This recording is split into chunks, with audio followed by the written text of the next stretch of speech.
موت کے وقت ایک بات انسان کی اللہ تعالیٰ کو بہت پسند ہے۔ حضور نبی کریم صلی اللہ علیہ وسلم نے فرمایا کہ جو انسان مرنے سے چند سیکنڈ پہلے یہ کام کر لیتا ہے وہ انسان اللہ تعالیٰ کا محبوب ترین بندہ بن جاتا ہے۔ وہ کام یہ ہے، بسم اللہ الرحمن الرحیم۔ سیدنا عمر بن حمق خزائی رضی اللہ تعالیٰ عنہ سے روایت ہے کہ رسول اللہ صلی اللہ علیہ وسلم نے فرمایا، جب اللہ تعالیٰ اپنے بندے کے ساتھ بھلائی کا ارادہ فرماتا ہے تو اسے لوگوں میں نیک شہرت بنا دیتا ہے۔ کسی نے کہا کہ نیک شہرت کیسے عطا کرتا ہے؟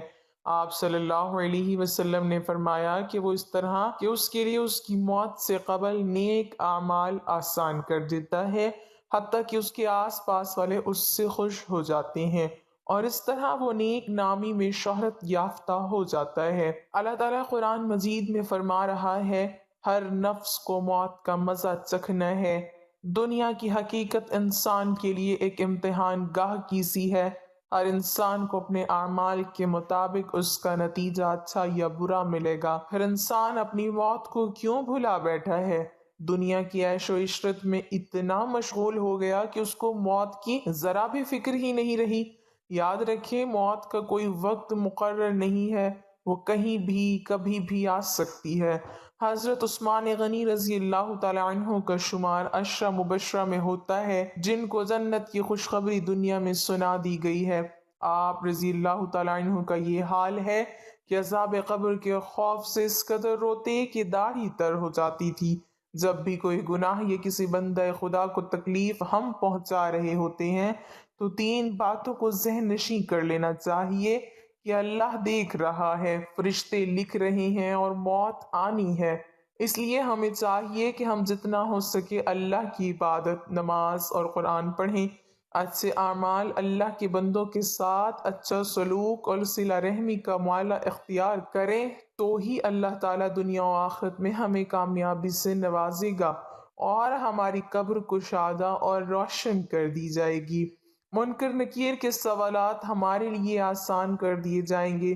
اگر اس کے برعکس اعمال برے ہوئے تو قبر انسان پر تنگ کر دی جائے گی جس میں اندھیرا اور گھٹن ہوگا۔ دوزخ کی طرف سے ایک دروازہ کھول دیا جائے گا جس سے دوزخ کا منظر نظر آئے گا۔ جہنم کا لباس اسے پہنایا جائے گا۔ قبر اس کے لیے دوزخ کا گڑھا بن جائے گی اور قیامت تک کا عرصہ اس پہ طویل بنتا چلا جائے گا۔ مرنے سے پہلے انسان کی دو بات اللہ کو بہت ہی زیادہ پسند ہے۔ نمبر 1، مرنے سے پہلے اپنے گناہوں پر شرمندہ ہونا، یعنی اللہ کی بارگاہ میں اپنے گناہوں پر شرمندہ ہونا، اپنے کرتوتوں پر شرمسار ہونا، اللہ کی نافرمانی پر شرمندہ ہونا، خود کو خطا کار سمجھنا اور اس بات کا اقرار کر لینا کہ میں گناہگار ہوں، بدکار ہوں۔ نمبر 2، مرنے سے پہلے اللہ کی بارگاہ میں اپنے تمام گناہوں سے پکی سچی توبہ کر لینا۔ یہ دو کام ایسے ہیں جو اللہ کی بارگاہ میں بہت پسند ہیں۔ یہ دو عمل اللہ تعالیٰ کو اتنے زیادہ پسند ہیں، بندہ اپنے گناہوں سے باز آ جائے اور اپنے کیے ہوئے پر نادم و پشیمان ہو، اور گناہ سے یہ توبہ اس وجہ سے ہو کہ وہ گناہ ہے، اس لیے نہ ہو کہ اس میں کوئی جانی و مالی نقصان ہے، اور یہ عزم و ارادہ کرے کہ حتی المقدور دوبارہ یہ گناہ نہیں کرے گا۔ توبہ کے لیے کچھ شرطیں بھی ہیں۔ اگر توبہ کرنے والا ان شرطوں کو ملحوظ رکھ کر توبہ کرتا ہے تو امید ہے کہ وہ توبہ اس کے لیے مفید اور نافع ہوگی۔ اگر توبہ کرنے والا ان شرائط کا لحاظ نہیں کرتا ہے تو ممکن ہے کہ وہ توبہ مفید اور ثمر آور نہ ہو۔ توبہ کی قبولیت کے لیے کتابوں میں متعدد شرطیں مذکور ہیں، مگر اس حوالے سے حضرت علی رضی اللہ تعالیٰ عنہ نے جو 6 شرطیں بیان کی ہیں وہ نہایت ہی جامع ہیں اور سب کے نزدیک مسلم ہیں۔ وہ شرطیں یہ ہیں: نمبر 1، گزشتہ برے عمل پر ندامت۔ نمبر 2، فرائض و واجبات اللہ تعالیٰ کے چھوٹے ہیں ان کی قضا۔ نمبر 3، کسی کا مال وغیرہ ظلماً لیا تھا تو اس کی واپسی۔ نمبر 4، کسی کو ہاتھ یا زبان سے ستایا اور تکلیف پہنچائی تھی تو اس سے معافی۔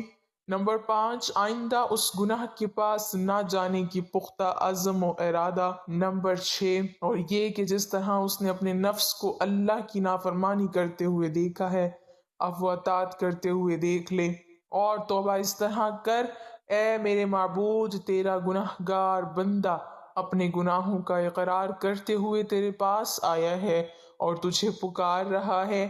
اگر تو مجھے معاف کر دے گا تو معاف کرنا ہی تیری شان ہے، اور اگر تو مجھے دھتکار دے گا تو تیرے سوا کون ہے جو مجھ پر رحم کرے گا؟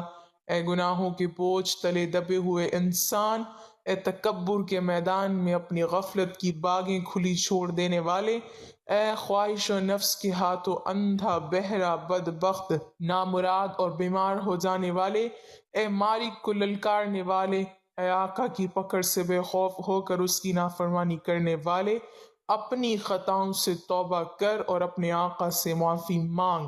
آخر میں اللہ تعالیٰ سے دعا ہے کہ ہم مسلمانوں کو کہنے سننے سے زیادہ عمل کرنے کی توفیق عطا فرمائے، آمین۔